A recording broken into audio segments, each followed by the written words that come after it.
11 dimensiones y no 4, choca con toda la física, lo que la hace implausible. Análogamente, la física digital, llamada digital, al postular que los elementos últimos de realidad son bits o unidades de información y por lo tanto símbolos en lugar de cosas físicas, esta teoría, la física digital, viola el principio de que todo lo físico tiene propiedades físicas, exclusivamente físicas, tales como la energía.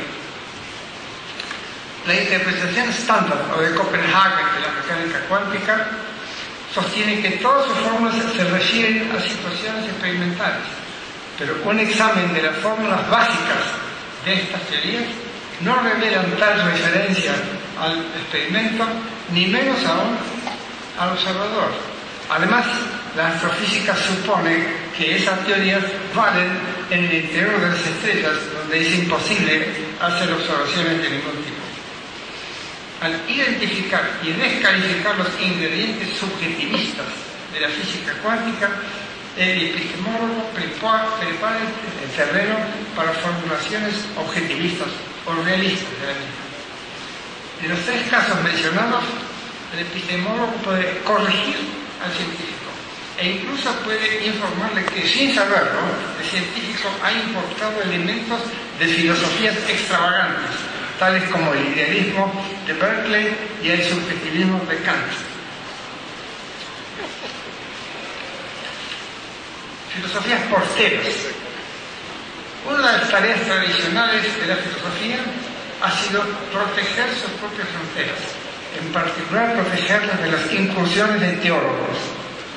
También ha habido filósofos que han procurado mantener la independencia de la filosofía respecto de la ciencia. Finalmente, hay quienes han alertado contra las pseudofilosofías y las pseudociencias. Las primeras dos tareas, la de patrullaje de fronteras, se cumplieron con éxito. Las filosofías religiosas fueron marginadas desde el Renacimiento tardío y las filosofías científicas apenas existen como aspiración. Aunque el neopositivismo fue presentado como filosofía científica, no fue tal, como veremos dentro de un rato. La tercera tarea, la de advertir contra las confusiones de filosofía con juego de palabras y la confusión de ciencia con pseudociencia, será siempre vigente esa tarea, porque enhebrar palabras es más fácil que inventar cosmovisiones, y porque todo avance científico importante provoca una reacción oscurantista. Por ejemplo, la peor casa de brujas de la historia empezó al culminar la revolución científica, hacia 1600 y pico. La contrailustración fue en particular el romanticismo alemán, fue una reacción contra el cientificismo triunfante en la Francia revolucionaria. Creo que el filósofo tiene el deber de denunciar el palabrerío postmoderno que se pretende hacer pasar por filosofía profunda. También creo que el epistemólogo tiene el deber de denunciar a las pseudociencias y explicar por qué son fraudes intelectuales y a veces también fraudes comerciales.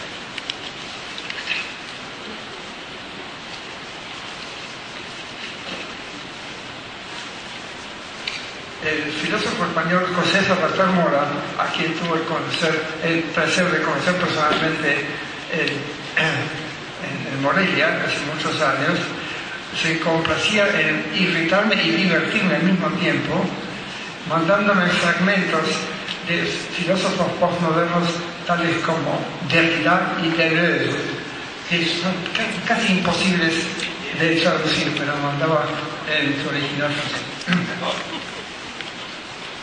Filosofías carceleras. Toda escuela filosófica que rechace novedades científicas que ponen en duda principios del cual en cuestión es retrógrada, aun cuando en sus comienzos haya sido progresista. Recordemos algunos casos ejemplares de filosofías carceleras. Los aristotélicos tardíos rechazaron los descubrimientos de Galileo porque estos refutaban ciertas afirmaciones de Aristóteles.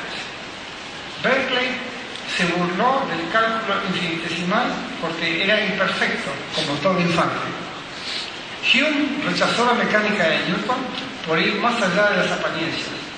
Kant reforzó el fenomenismo de Hume y proclamó la imposibilidad de la psicología y de los estudios sociales como ciencias por creer que eran imposibles los experimentos en psicología y en ciencias sociales, y también por creer que tanto la mente como la sociedad no eran matematizables.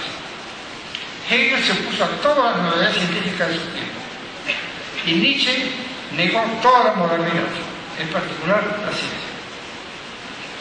Comte, Mach, James Oswald y otros positivistas condenaron la atomística por postular la existencia de entes imperceptibles. De ellos, solamente Oswald, al final de su vida, admitió la existencia de átomos. Henri Bergson afirmó que el método científico no es aplicable fuera de la física. A propósito, hace un siglo, Henri Bergson se trabó en una polémica famosa con Bertrand Russell.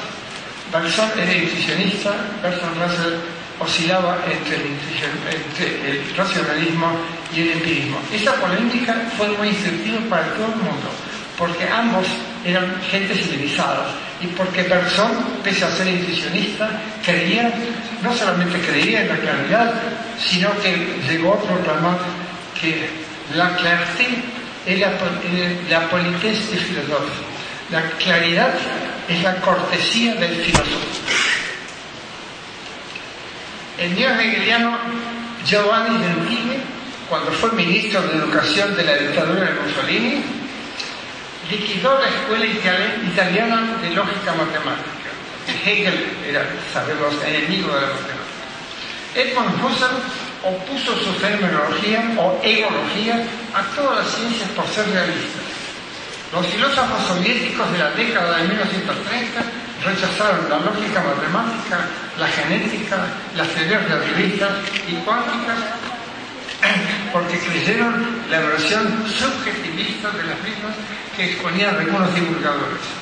Y los nazis, ya se sabe, combatieron la física moderna por no ser intuitiva, como lo era el espíritu agro. Ninguna de esas críticas filosóficas o pseudofilosóficas a las nuevas ciencias impidió su eventual desarrollo, pero todas esas críticas obstaculizaron tal desarrollo, y sobre todo obstaculizaron la vida, pusieron en peligro la vida de los científicos que sustentaban esa teoría. En particular, el neocantismo retardó considerablemente el desarrollo de las ciencias sociales al inventar una muralla entre las ciencias sociales por una parte y las ciencias naturales por la otra, ignorando la existencia de ciencias híbridas, biosociales, tales como la psicología, la demografía y la epidemiología. También retardó el desarrollo de las ciencias sociales al proclamar la superioridad de la Verstehen, o interpretación o comprensión sobre la razón y sobre la explicación científica. Sus rivales neokantianos, a saber los marxistas, se mantuvieron durante un siglo al margen de las ciencias sociales burguesas. Se ocuparon solamente de leer y comentar a los clásicos del marxismo, así como de criticar a sus rivales, en lugar de estudiar las sociedades posteriores a Marx y Engels.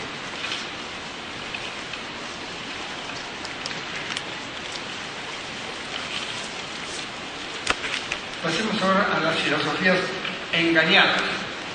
Entiendo por engañada o cornuda una doctrina que ama a una disciplina que le es infiel. Dos casos obvios a los que aludí anteriormente son el positivismo y el materialismo dialéctico. En efecto, las ciencias no se ajustan al fenomenismo inherente al positivismo y tampoco se ajustan a la dialéctica marxista. En efecto, las ciencias van más allá de las apariencias y admiten tanto la cooperación, sin la cual no puede haber sistema de ningún tipo, como el conflicto generado por la diversidad de intereses de los componentes de esos sistemas. También el pragmatismo puede considerarse como una filosofía engañada, esta vez por la técnica moderna. En efecto, la técnica moderna, a diferencia de la artesanía tradicional, se funda sobre la ciencia. No hay ingeniería sin física, química y matemática. De modo que la técnica moderna no da prioridad a la praxis, sino como prueba suprema de eficacia, no de verdad. Por este motivo, el pragmatismo no sirve como filosofía de la técnica moderna. Un cuarto ejemplo de filosofía engañada es la filosofía de la ciencia de Karl Popper, según quien la peculiaridad de los científicos es que se esfuerzan por refutar sus propias conjeturas. Esta tesis es falsa por varios motivos. Primero, los premios Nobel se dan por descubrir, no por criticar. Segundo, la crítica es solo una parte del proceso normal de poner a prueba conjeturas y artefactos. Segundo, puesto que negar una proposición equivale a afirmar su contradictoria, no hay zanja entre refutar y confirmar. Tercero, dudar y negar sale mucho más barato que afirmar. Por ejemplo, muchos debieron negar la hipótesis de que la Tierra es plana, pero solamente Eratóstenes se animó a afirmar que la Tierra es esférica y más aún llegó a medir aproximadamente el diámetro de dicha esfera. Cuarto, la refutación puede ser concluyente en el caso de hipótesis aisladas, pero no en el caso de hipótesis pertenecientes a una teoría, porque en ese caso las compañeras de la hipótesis a poner a prueba apoyan a la hipótesis aislada.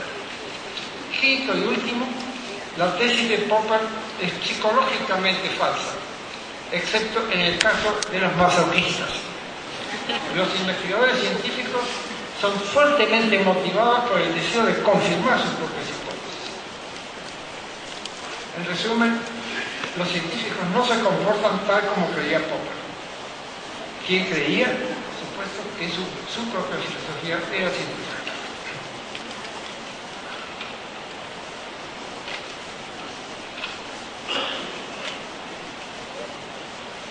Filosofías mercenarias.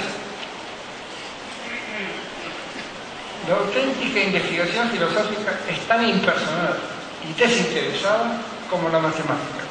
No es autocentrada ni se hace primariamente para ganar dinero o poder. Ni siquiera se hace en homenaje a una causa que no sea la causa verdaderamente. Filosofar es todo lo contrario de la actividad que, aunque se refiera a ideas filosóficas, intente usarlas para prosperar o para apuntalar una empresa política o una secta ideológica o siquiera una escuela filosófica. En otras palabras, el discurso filosófico no es autobiográfico, excepto como recurso didáctico o heurístico. Tampoco es proselitista el discurso filosófico. Sin embargo, la escolástica filosófica que procura defender o propagar una escuela antes que analizar ideas y buscar nuevas verdades, esa escolástica sigue prosperando en nuestro tiempo tanto como durante la Edad Media cristiana, cuando la filosofía era considerada explícitamente como sirvienta de la religión dominante. Por ejemplo, durante la Guerra Fría en Alemania había dos Hegel-Gesellschaften, dos sociedades Hegel, cada cual con su anuario. Una en Alemania, en la República Federal, y otra en la República Democrática de Alemania. Esto se explica ya que en su filosofía del derecho, Hegel había ensalzado al Estado, al declarar que el Estado era nada menos que la marcha de Dios en el mundo. El mismo Hegel también había sembrado la semilla del positivismo jurídico, al sostener que la historia mundial es el tribunal universal. Weltgeschichte, Weltgericht. En alemán suena mucho más impresionante que el mexicano. O sea, la fuerza hace el derecho. Sin duda, esta es una tesis históricamente defensible, pero no sirve como fundamento filosófico del derecho, en particular no sirve como fundamento ético. Es sabido que el positivismo jurídico, defendido a menudo